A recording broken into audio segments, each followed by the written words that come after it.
बैठी हैं सबको प्रणाम करते हुए, यहाँ पर माँ के बारे में तो बहुत लोगों ने कुछ कहा, मेरे लिए बचा ही नहीं, मगर माँ शब्द बहुत छोटा सा है जो इतनी सी जगह में आ जाता है। एक शब्द है माँ, उसमें आधी मात्रा ऊपर लिखा हर चंद्र का, लेकिन इतना बड़ा नाम है वो माँ का, बहुत बड़ी चीज़ होती है, बहुत बड़ा मान सम्मान होता है। माँ शब्द अपने आप में इतना विशाल है, इतना बड़ा है कि उसके बारे में जितना भी कहें वो कम है। हम सब की माँ ने हमें जन्म दिया, जो जन्म देने वाली माँ होती है वो सबसे महान होती है, और ईश्वर के बाद यदि कोई उसको पूजा जाता है तो सिर्फ माँ को पूजा जाता है। माँ ही वो शब्द है, माँ ही वो महिला है जो अपने बच्चों को पढ़ाती है, जन्म देती है, पालती है, पोसती है और उसको जीने योग्य बातें सिखाती है, परंपराएं देती है, अपने पुरखों से, अपने माँ बाप से जो सीखी है उसको वो देती है और सिखाती है कि हमारे भारत में, हमारे गांव में, हमारे प्रदेश में और हिंदू धर्म में सब अपने अपने धर्मों की बातें उनको हम सिखाते हैं, और शुरू से ही, बचपन से ही उनमें ऐसे गुण और ऐसे अच्छी बातें हम उनको कहानी के रूप में सुनाते हैं। तो ये मानना पड़ेगा कि माँ के बिना इस दुनिया में ये जीवन भी सुना है। जिसके माँ है वो बहुत किस्मत वाले लोग होते हैं, और जब माँ खो जाती है, वो हम सब हैं कि हमने भी बड़े होकर अपनी माँ खोई है। माँ को कभी न बिसराया जाता है, भूला जाता है, बल्कि हर दिन याद किया जाता है। हमारे दुनिया में मातृ दिवस को 14 मई के रूप में हर साल मनाते हैं, लेकिन मेरा ये मानना है कि माँ का दिन हर दिन होता है। सुबह उठ के कोई इंसान माँ को प्रणाम करता है, स्वर्गवासी माँ को याद, जो जीवित है उसका जीवन सबसे सफल होता है और धन्य होता है। तो आप सब जो यहाँ बैठे हैं, चाहे वो भाई हो चाहे वो बच्चे हों, अपनी माँ को वो सम्मान दीजिए जो आप अपने भगवान को देते हैं।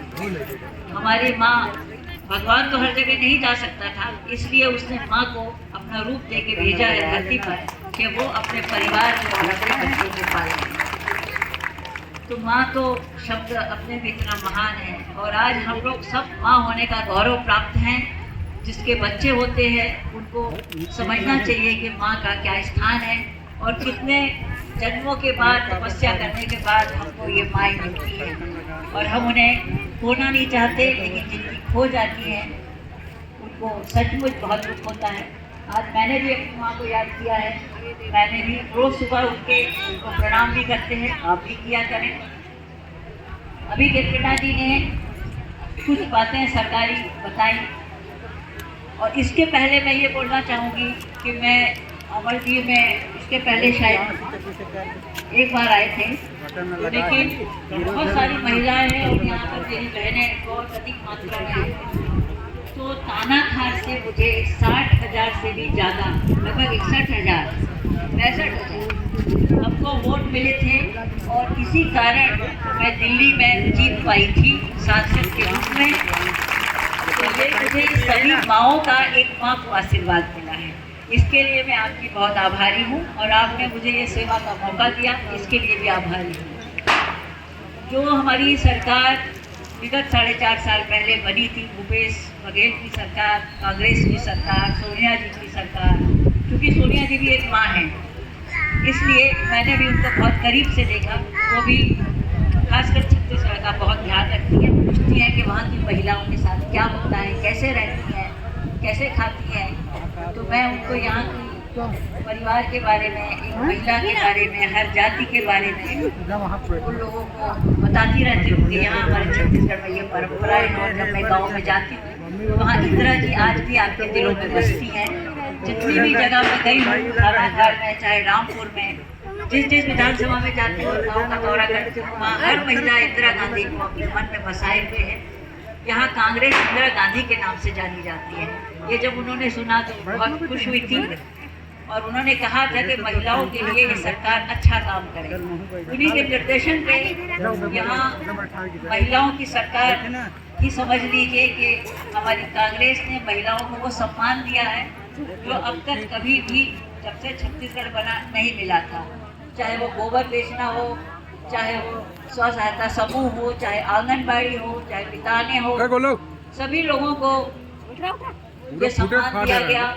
और हम सब भी, क्योंकि महिला एक ऐसी शक्ति है, मात्र ऐसी शक्ति है, नारी शक्ति जो होती है वो घर परिवार को तो बनाती ही है, लेकिन अपने समाज को भी बनाती है। उसके चक्कर में समाज को बनाते बनाते वो अपने राज्य को भी बनाती है, जो आप छत्तीसगढ़ के लिए कर रहे हैं। हम लोग नेता जो रहते हैं यहाँ, मैं तो खैर अपने आप को नेता नहीं समझती, जनप्रतिनिधि मानती हूँ, तो यहाँ हम लोग भी जो काम करते हैं वो सबके सोच के करते हैं। लेकिन आप जो काम करती हैं अपने घर को देखते हुए भी, बाहर में देखते हुए, हमारी आंगनबाड़ी बहनें हों, मितानें बहनें हों, ये माँ के रूप में आप पूरे समाज को सिखा रही हैं, पढ़ा रही हैं, उनकी देखभाल कर रही हैं, उनको टीका लगा रही हैं।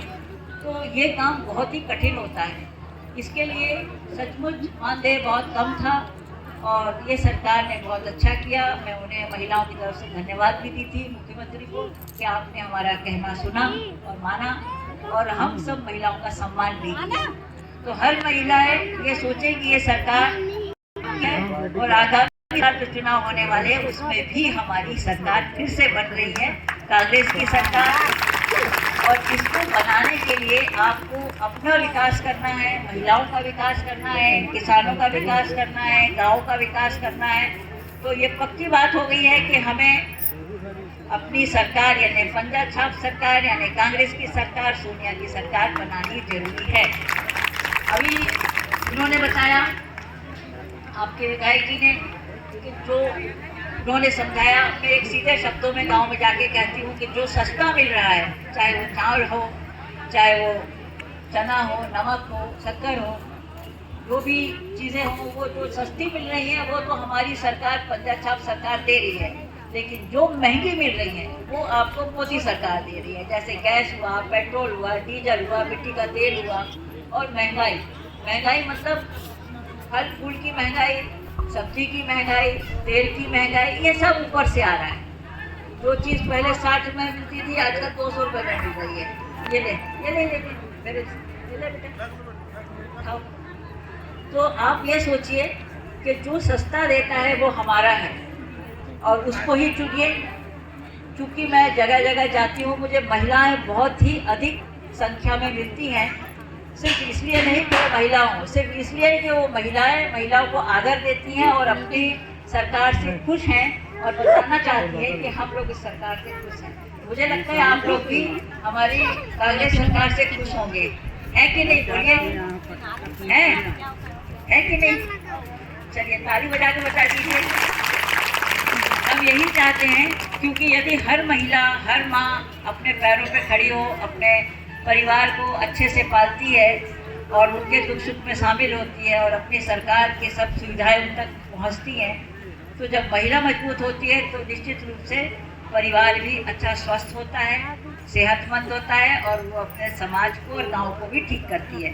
तो मेरा आपसे यही आग्रह है हर माँ से कि अपनी बेटियों को खूब पढ़ाएं और एक अच्छी माँ होने का उनको सिखाएं कि वो बड़े होकर एक अच्छी माँ साबित हो, क्योंकि आप ही अच्छे भारत की निर्माता हैं, आप ही अपने भारत को बना सकती हैं। बच्चों को शुरू होने से पहले, जब वो समझदार होते हैं उसके पहले उन्हें समझाइए कि नशाबंदी नहीं, नशा जो करते हैं वो गलत बात है, उसको नहीं करना, बुरी चीज़ें नहीं करना।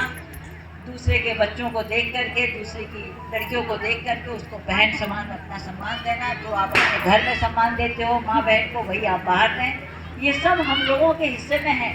हम महिला चाहे तो अपने बच्चों को बिगड़ने से रोक सकते हैं। तो आप चूँकि माँ हैं और हर माँ यहाँ बैठी है, मुझे लगता है सभी माएँ बैठी हैं, तो आज सब माँओं के लिए आप बोल दीजिए, ताली बजा दीजिए कि हम सब और आप सब स्वस्थ रहें। जब आप स्वस्थ रहेंगी तो बच्चे भी स्वस्थ रहेंगे और एक समाज भी स्वस्थ रहेगा। तो आपको बस आज इतना ही कहूँगी, बाकी चीज़ें तो सब कह चुके हैं। खूब अच्छे से रहिए, खूब अच्छे से काम करिए, स्वस्थ रहिए, अपने घर में बच्चों को देखिए, पति को देखिए, सास ससुर को देखिए, अच्छी सेवा करिए। ये जीवन मिला है हमें अच्छे कर्म करने के लिए। मैं भी आप लोगों के साथ घर परिवार और बाहर को देख रही हूँ और जितना बन पड़ रहा है काम कर रही हूँ, क्योंकि हम महिलाओं के कहते हैं ना, ये 2 हाथ नहीं होते, 10-10 हाथ हैं। वो घर में खाना बनाती हैं, वो गाड़ी चलाती हैं, वो बाहर हल चलाती हैं, वो खेती में काम करती है। जो जिस क्षेत्र में रहता है वो बाहर भी काम करता है, घर भी काम करता है। तो हम सब ज़्यादा पुरुषों से काम करते हैं। वैसे पुरुष भाई नाराज ना हो, लेकिन महिलाएं आप लोगों से ज़्यादा काम करती हैं, घर में भी और बाहर भी, और बहुत शक्तिशाली होती है और अपने परिवार की भी होती है।